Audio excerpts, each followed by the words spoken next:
આપણે ત્યાં કહેવત છે કે અતિ સર્વત્ર વર્જ્ય અતિ.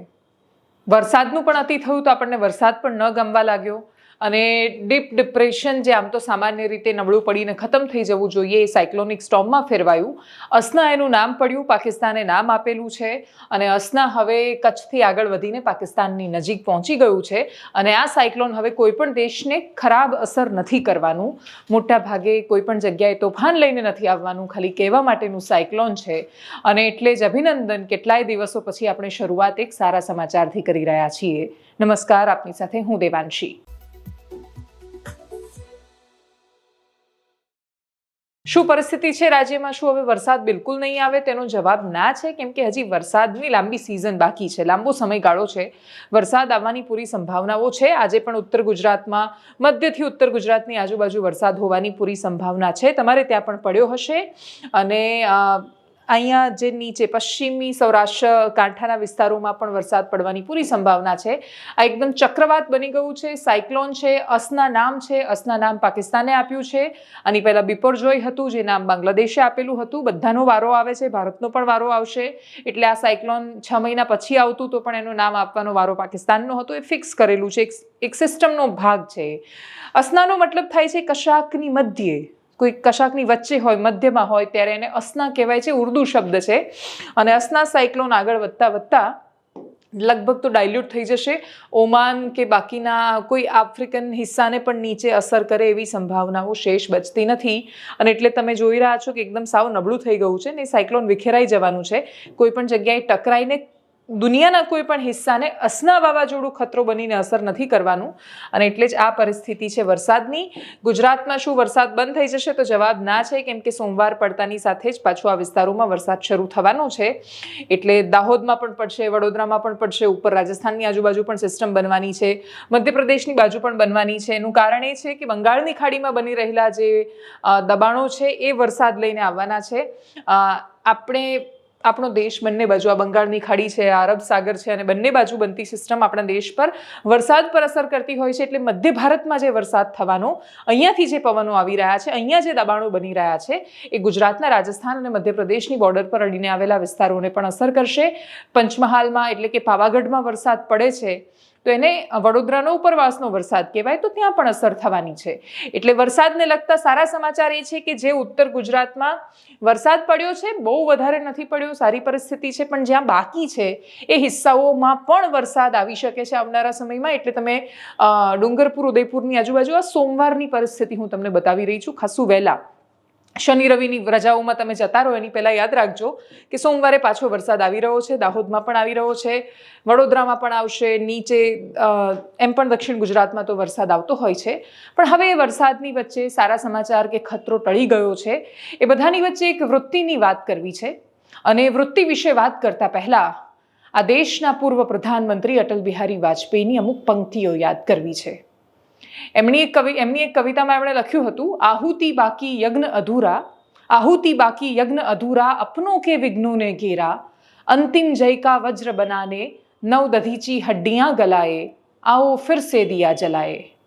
એટલે જ્યાં સુધી આપણને જો એવું લાગતું હોય આ બધા દ્રશ્યો જોઈને કે હવે યજ્ઞ પૂરો થઈ ગયો છે, આપણું સંકટ ટળી ગયું છે, તો જવાબ એનો ના છે, કેમ કે વડોદરામાંથી આજે આવેલી તસવીર બતાવે છે કે અસલી લડાઈ અને સંગ્રામની શરૂઆત તો હવે કરવાની છે.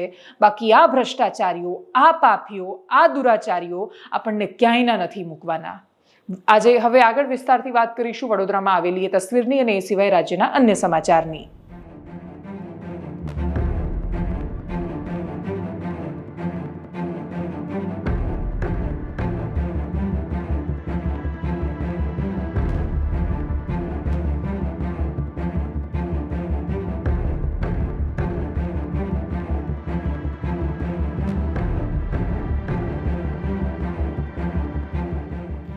અતિશય દારૂણ અવસ્થા જોયા પછી એ શહેરના માણસો માટે, કોઈ પણ સામાન્ય માણસને, જો એ સામાન્ય હોય અને માણસ હોય એ શરત સાથે, તો એના મનમાં શું લાગણી આવે?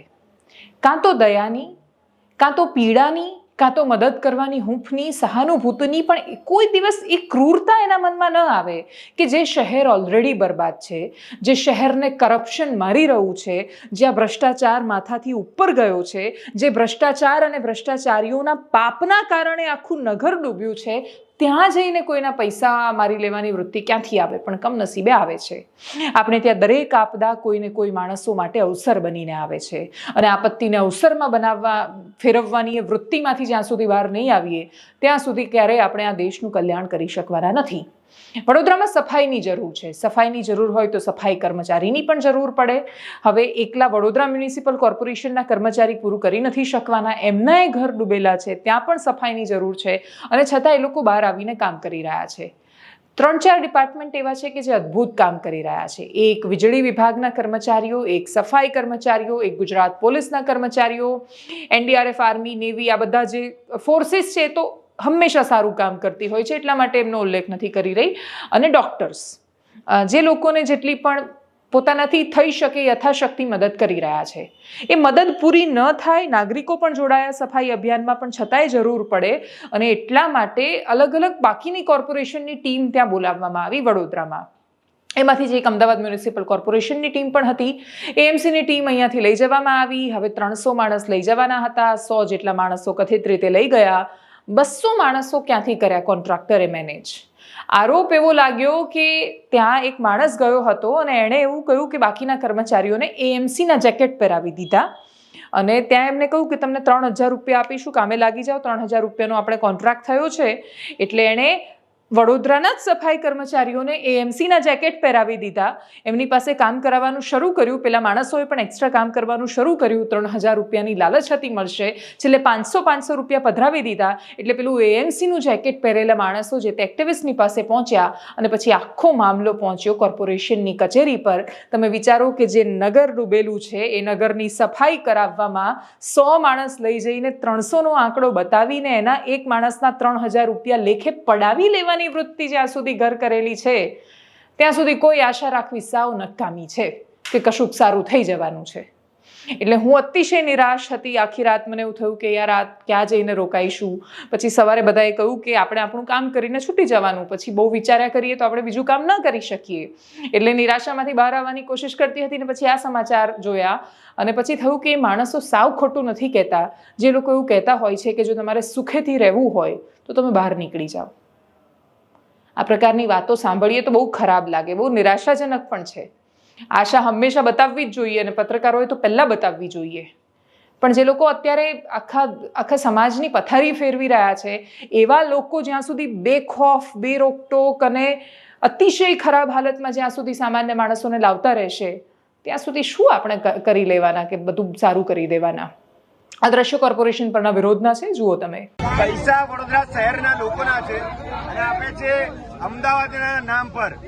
આમાંય કોઈ કૌભાંડ છે? આવા લઈ જવાનો ખર્ચો, એમના માટે જમવા રહેવાની વ્યવસ્થા, એ બધો ખર્ચો આ ભ્રષ્ટાચારીઓ પોતાના ખિસ્સામાં નાખશે, અને છોકરાઓને ફક્ત 500 રૂપિયા આપશે. સવારના 6 વાગ્યા ખાવાનું પાણી આપ્યું તમને? ખાવાનું પણ નહીં, પાણી પણ નહીં. કોર્પોરેશનના લોકોને આ રીતની જે રીતની હેરાન કરે છે, આ નફ્ફટ સરકાર પાસે હવે બીજી કઈ અપેક્ષા રાખીએ કે વડોદરાની જનતા, જેને ગર્વ છે કે અમે વડોદરાના સફાઈ કર્મચારી છે અને અમને વડોદરાની જેકેટ પહેરાવો. તમે બધા ક્યાંના છો? અને આ કપડા ક્યાંના છે? આજવા રોડના જ. અમારા VMC ના અમને કીધું, અને એના જે એમ કરીને પહેરા, અમને તો કઈ ખબર નથી. હા, અને તમને શું બોલવાનું કીધું છે? અમદાવાદના જે એવું કીધું છે સર. અમને શું બોલવાનું કીધું છે તમને? અમદાવાદના જે એવું કોઈ પૂછે ક્યાંથી આયા તો? અમદાવાદના. અને તમે બધા છો ક્યાંના? આજવા રોડ આયા પ્રોપર. કેટલા જણા છો તમે? અમારે આખું 40-50 જણનું ગ્રુપ છે, બહુ મોટું ગ્રુપ. કેટલા જણા છો તમે? 150 ની ઉપર. 150 થી ઉપર તમે લોકો. અને તમને કોઈએ બોલાયા છે? કોન્ટ્રાક્ટરે? નામ નહીં ખ્યાલ. ઓકે. અને કેટલા રૂપિયા આપે છે પર ડે? 500 રૂપિયા. તમે અમદાવાદ થી નથી આયા? ના. તમે વડોદરાના જ છો? આજવા રોડ ના છો? અને 3 બસ છે આવી. કેટલી? 3 બસ છે. એ પણ ત્યાં ગાડી આવું રીતે બધા એ કરે છે. અમે એમને કીધું કે ભાઈ અમે અહીં આજવા રોડ થી. હા, તમે કોણ છો? અમે તો અમદાવાદ થી. તમે અમદાવાદ થી? તો આ કઈ ના છોકરાઓ છે? કપડા કેમ અમદાવાદ ના પહેરાયા છે? હવે ભાઈ કઈથી છે? કઈથી છો તમે લોકો? કઈથી છો? હે? આજવા રોડ. તમે કઈથી આજો ભાઈ? અમદાવાદથી તો આખી ટીમ જે આવી છે અમદાવાદની છે. અમદાવાદના ત્યાં છે ભાઈ. પણ આ કપડાં કેમ અમદાવાદના પહેર્યા છે? કોર્પોરેશન જોડે નહીં, તમે વાત કરો ભાઈ, કોન્ટ્રાક્ટર છો, વાત કરો. આ વડોદરા શહેરના લોકો પોતાનું નોકરીઓ છોડીને અહીંયા સેવા કરવા આવ્યા છે અને એમને કપડાં અમદાવાદના પહેરાવે છે. વારે કોર્પોરેશન કેવું પડે, પિંકીબેન મેયર સાહેબ કેવું પડે ને. તમારી તો વાત જ ના થાય ચેરમેન સાહેબ, તમે તો સેલ્યુટ છે બોસ, તમે તો ભલભલાને પેલી ગોળીઓ બતાવીને ખવડાવી દો એવા છો. આ રીતના ધંધા કરો છો, આ રીતની વસ્તુ છે તમારી. અમદાવાદથી ટીમો મંગાવી છે, સુરતથી મંગાવી છે, પણ દુઃખની વાત એ છે કે આ એક અમારા પર મજાક થતી હોય ને એક રાજકારણ રમાતું એવું લાગે છે. આ તમારા સામે ભાઈઓ ઉભા છે. ભાઈ તમે એએમસી ના જેકેટો પહેર્યા છે, તમે લોકો અમદાવાદથી આવ્યા છો? અમને બળજબરીથી પહેરાયા. આ અમારા આટલા ખરાબ દિવસો પર તમાચો જેવું છે, પણ સમય બદલાતા વાર નહીં લાગે. હવેની વખત પબ્લિક જાગી ગઈ છે, એમને જળમૂળથી જવાબ આપશે. કહાણી ખાલી વીએમસીની નથી. વીએમસી અતિશય ખરાબ છે અને વડોદરાની ભૌગોલિક સ્થિતિ પણ એવી થઈ છે. એ બંનેના સંયોજનના કારણે વીએમસી ખૂબ ચર્ચામાં છે.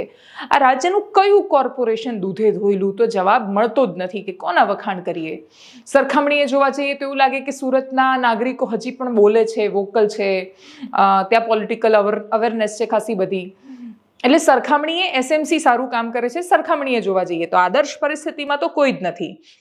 અમદાવાદ મ્યુનિસિપલ કોર્પોરેશન 3 દિવસ થયા અંડરપાસ જે બંધ હતા એ નથી ખોલી શક્યા.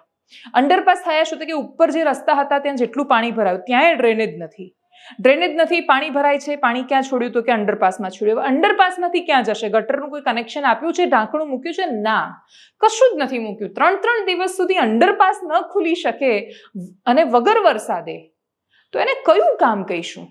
પણ એટલા કામ જોવાના ઓછા હોય અને આપણે તમે અત્યારે આટલી જ વાતમાં મારી પ્રશંસા ન કરો એવી એએમસીને લાગણી હોય તો એએમસી આપણને અમદાવાદના પૂર્વ વિસ્તારમાં લઈ જાય છે. નદીઓ સામાન્ય રીતે જોડવાનું કામ કરે, નદીઓ વહેંચવાનું કે તોડવાનું કામ નથી કરતી. પણ એ નદીઓના આધારે નદીની પેલે પાર બેસેલા કોર્પોરેશનના સત્તાધીશો આ શહેરને 2 હિસ્સામાં વહેંચી કાઢે છે. એક પશ્ચિમ અમદાવાદ છે, એક પૂર્વ અમદાવાદ છે. મૂળ અમદાવાદ કોટ વિસ્તારમાં વસેલું છે, એ સિવાય બંને બાજુ એ શહેર વિકસ્યું.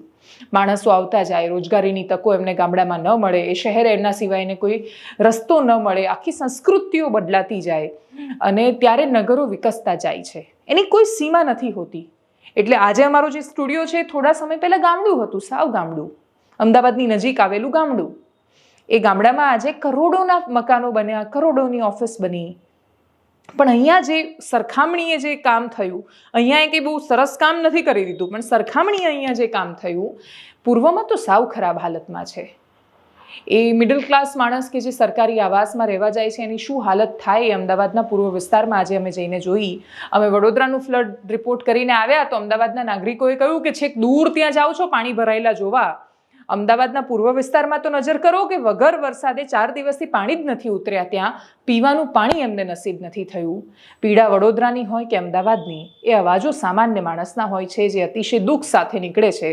સાંભળીએ એ સંવાદોને.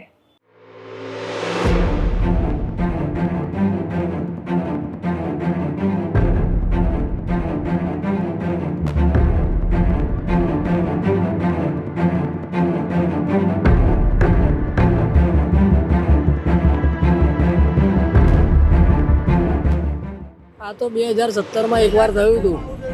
2017માં આવું થયું હતું, ત્યારથી પછી દર વર્ષે આવી તકલીફ થાય જ છે અહીંયા. અત્યારે પીવાનું પાણી લઈને આવો છો? હા, વાપરવાનું.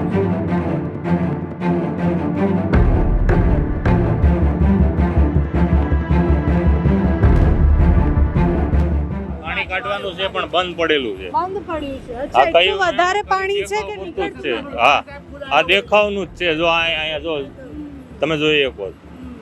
જી, શું કહેતા હતા તમે? અને કેટલા માળ સુધી પાણી છે?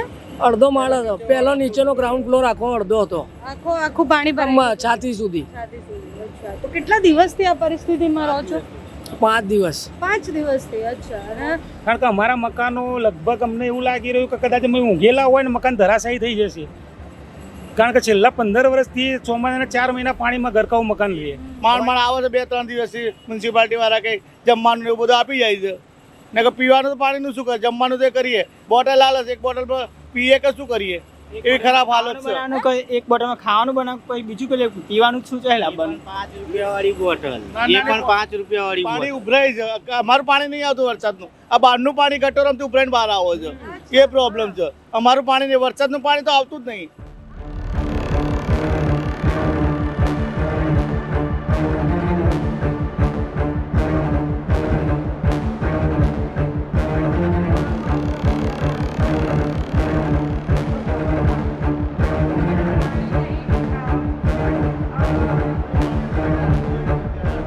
વારે ઘડી આ લોકો ગટરનું ખોદકામ કરે છે, પાછું નાખે છે, પાછું એની એ જ તકલીફ થાય છે. દર વખતે એવું જ છે.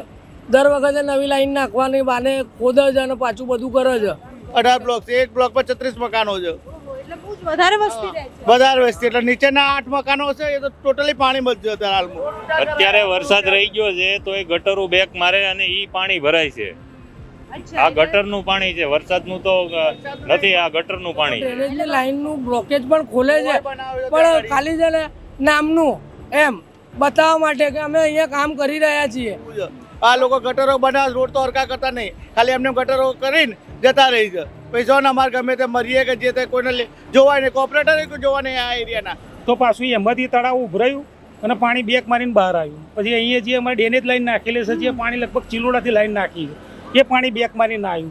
સવારે પાણી બિલકુલ છાંટોય નહોતું, હવે અત્યારે લગભગ 1.5-2 ફૂટ પાણી છે. સીએમ હતા ખુદ રૂપાણી સાહેબ અહીં આવીને ગયા છે, તો કોઈ ફરક પડતો નહીં. કેમ કે બહુ બધા જણા હેરાન થાય છે, બધા નોકરી ધંધા વગર બેસી રહ્યા છે ઘરમાં ને ઘરમાં. બાલ બચ્ચા મૂકીને ક્યાં જાય? હમણાં કંઈ થઈ જાય તો ક્યાં જવાનું, કોને કહેવાનું? પેલા નહીં પિક્ચરમાં જોતા એવું કે ભાઈ હેરાન થાય છે, આ કરશું નડશું, પછી જતી ચોમાસું જતું ભાઈ કોઈ જોવાય નહીં આવતું, તંત્ર કોઈ આવતું જ નહીં. ખાલી ચોમાસા પૂરતો આવશે ખાલી ફોટા પડાવવા માટે. લગભગ એક ઘરમાં 50,000 લાખ રૂપિયા નુકસાન થયું છે. હવે આ જવાબદાર કોણ આના માટે? તંત્ર. અંદર જો આ ઘર છોડીને જઈએ, રાતે કોઈ ચોર બોર આવે, ચોરી જાય તો બધાને એ બીક હતી, એટલે અમે ઘર બાર બધું છોડ્યું જ નહીં. બધા અમને આમ ભૂખ્યા તરસ્યા પડી રહ્યા છીએ. કોર્પોરેશને અમને 4-5 દિવસ જમવાનું પૂરું પાડ્યું, ફ્રૂટ પેકેટ આપ્યા, પાણી આપ્યું, બિસ્કીટ આપી, પણ અમારે એ જરૂરી નથી. અમારા પરિવાર સાથે અમે કોઈના ઘરે જઈએ એ બી અમને પોસાતું નથી. અંધારામાં આપણે શું કરવાના છીએ? લાઇટે બંધ હતું. 5 દિવસ કાલે લાઇટ આવ્યું સાંજે.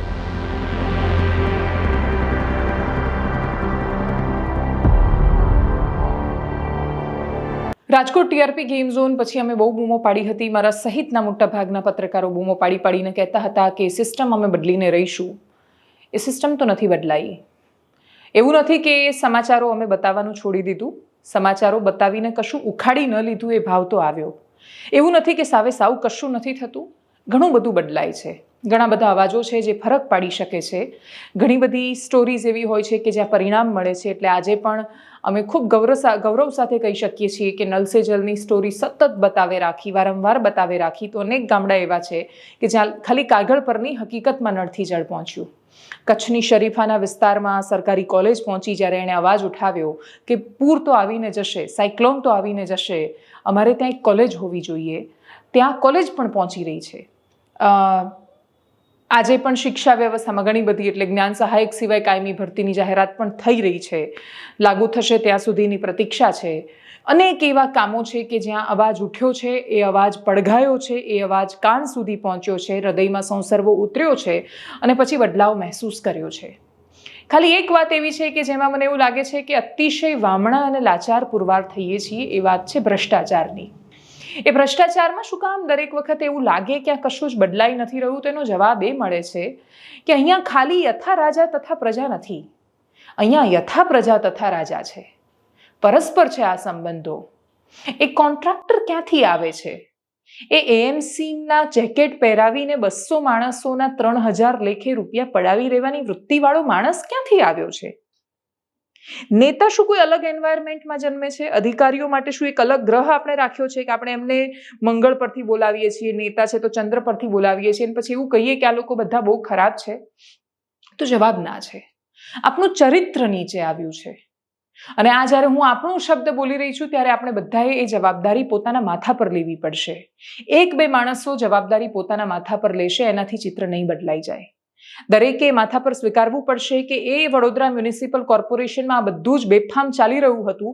એ પહેલું બાલાજી અગોરાનું બિલ્ડિંગ બન્યું ત્યાં નદીના પટ પર, અને જો વડોદરા વાસીઓ એને રોકી લીધું હોત તો આખો પટ આવું ન થયો હોત. એ પહેલી તમારી કાંસ જે હતી નહેર પૂર મેનેજમેન્ટ માટે, ફ્લડ મેનેજમેન્ટ માટે, એ જ્યારે પૂરી કોઈએ, ત્યારે આસપાસના માણસોએ બોલવાની શરૂઆત કરી હોત ને આખા શહેરે એમાં રાજનીતિને બાજુ પર મૂકીને, એ કોંગ્રેસનો હોય કે એ ભાજપનો હોય, દરેક નેતા સાથે આવ્યા હોત અને કહ્યું હોત કે આ નહીં ચાલવા દઈએ તમારા બધાના સ્વાર્થ ખાતર, તો આજે આ પરિસ્થિતિ ન આવતી.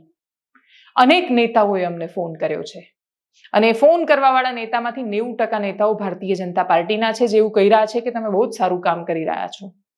અમે નથી બોલી શકતા, તમારે બોલવું જોઈએ ને તમારે બોલવું જ પડશે, નહીં તો નહીં બદલાય. હું એવું માની રહી છું કે બોલવાથી તો નથી જ બદલાતું. ખબર છે કે નથી બદલાતું, છતાંય આ કરવું એ કર્તવ્ય છે, એટલા માટે અમે કરી રહ્યા છીએ. એ ધર્મ છે કે આ બોલવું પડશે, એ ધર્મ છે કે આ રોકવા માટેનો પ્રયત્ન કરવો પડશે, એટલે બોલી રહ્યા છીએ. પણ એ બોલવાની સાથે બોલવા પાછળનો સૌથી મોટો ઉદ્દેશ્ય, આશા દરરોજ આ જ પ્રકારની, એવું નથી કે કોઈની પર્સનલ લાઈફ નથી કે સાવ નિરાશાજનક વાતો જ કરવી અમને ગમે છે. અમે પણ તો ઈચ્છીએ છીએ કે સુંદર મજાની વાતો કરીએ, સુંદર મજાના પ્રવાસન સ્થળો બતાવીએ, સુંદર મજાનું ગુજરાતની સંસ્કૃતિ, ખાવાનું પીવાનું, બાકીની બધી વાનગીઓ બતાવીએ. અમારા ઘરે પણ બાળક છે, અમે પણ એને આ દેશનો ખૂબ ગૌરવાન્વિત નાગરિક બનાવવા માંગીએ છીએ. અને જ્યારે અમે ઈચ્છીએ છીએ ત્યારે અમે એને વારસામાં શું આપીને જઈશું, એ પ્રશ્ન સતાવે છે. આ ઓફિસમાં બેઠેલો એક માણસ એટલા માટે પોતાના દેશને ખૂબ પ્રામાણિક છે કેમ કે એ આ દેશમાં કરપ્શનને સહન નથી કરવા માંગતો. કોઈ પક્ષ સાથે કોઈ લેવા દેવા નથી અમારે. કોઈને જેને જે બિરુદ આપવા હોય આપે. અમારો મતલબ માત્ર એટલો જ છે કે આ રાજ્યના નાગરિકને એનો હક ખબર પડવી જોઈએ અને એની ફરજ એ નિભાવવું જોઈએ. આ બંનેનો જ્યારે સમન્વય થશે ત્યારે મને એવું લાગે છે કે આપણે એને ખરેખર એ સ્વર્ણિમ ગુજરાત બનાવી શકીશું, અથવા એ ગુજરાત બનાવી શકીશું જેની સ્થાપના માટે સંઘર્ષ કર્યો આપણે અલગ થયા, આપણે આ રાજ્યની અસ્મિતા માટે લડ્યા. એ રાજ્ય આપણે બનાવી શક્યા, એ દેશ આપણે બનાવી શક્યા જેની કલ્પના કરી હતી આપણા પૂર્વજોએ. તો આપણે ઘણું બધું બનાવ્યું અને બહુ પ્રશંસા કરીએ છીએ. પણ આપણો ભ્રષ્ટાચાર એ ખાઈ રહ્યો છે ઉધઈની જેમ આ દેશને, વાત તમારે માનવી પડશે. રાજકોટ ટીઆરપી ગેમ ઝોન હોય, વડોદરાની હરણી લેક દુર્ઘટના હોય, વડોદરાનું ફ્લડમાં ડૂબી જવું હોય, અનેક નગરોનું ડૂબવું હોય, જૂનાગઢનું વારંવાર ડૂબી જવું હોય, એના રસ્તાની ખરાબ હાલત હોય, આ બધાના મૂળમાં ખરાબ વૃત્તિ કરપ્શન છે. અને એ કરપ્શન એટલા માટે સતત થાય છે કેમ કે અનેક જગ્યાએ અલગ અલગ નેતાઓ બેઠેલા છે. મોટા ભાગના નેતાઓની કોઈની ને કોઈની સાથે સાંઠગાંઠ છે, પણ એ સાંઠગાંઠ છતાંય એમને ડર નથી લાગતો.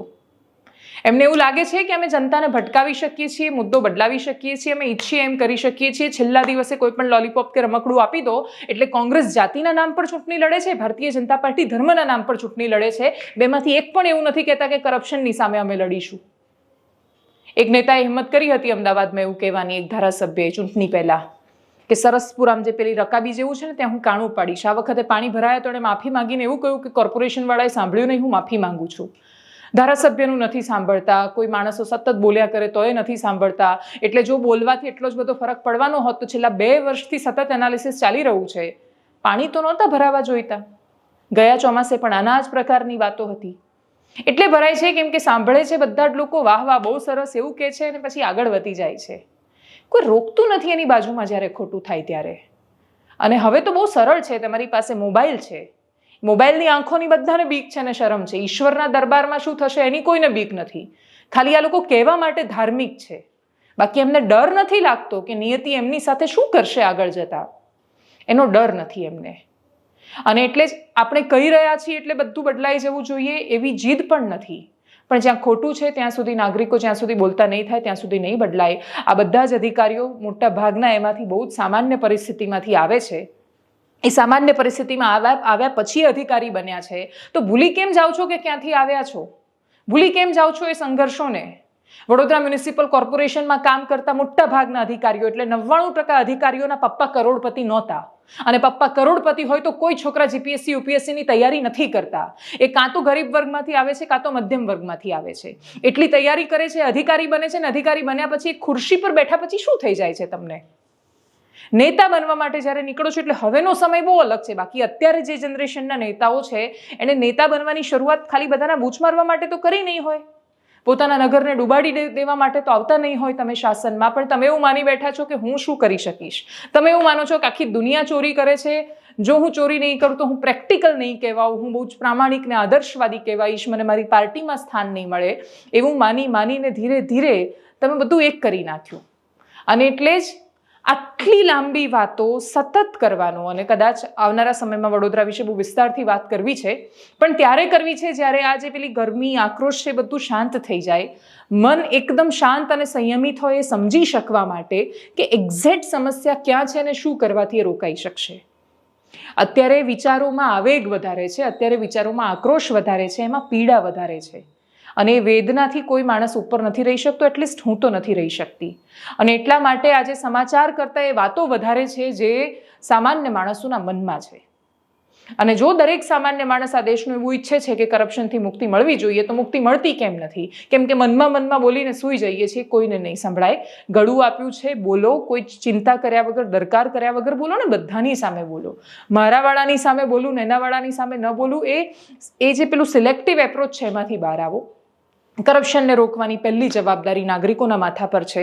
વડોદરાના લોકો, જુનાગઢના લોકો, એવા નગરોના માણસો કે જેની પાસે આટલો જબરદસ્ત ઐતિહાસિક વારસો છે, જેની પાસે ગાયકવાડી શાસનની પરંપરા છે, જેની પાસે ગિરનારની તળેટી છે, એવા નગરો શું કામ આટલા બધા ભ્રષ્ટાચારમાં લિપ્ત બન્યા છે? અને શું કામ એ નગરની, એ શહેરની આટલી હદે પથારી ફેરવી રહ્યા છે કે જેની પાસે આંતરરાષ્ટ્રીય ફલક પર ટોચ પર પહોંચવાની ક્ષમતા હોય અને છતાંય ત્યાંના શાસકોના પાપના પ્રતાપે ત્યાં નથી પહોંચી શક્યા?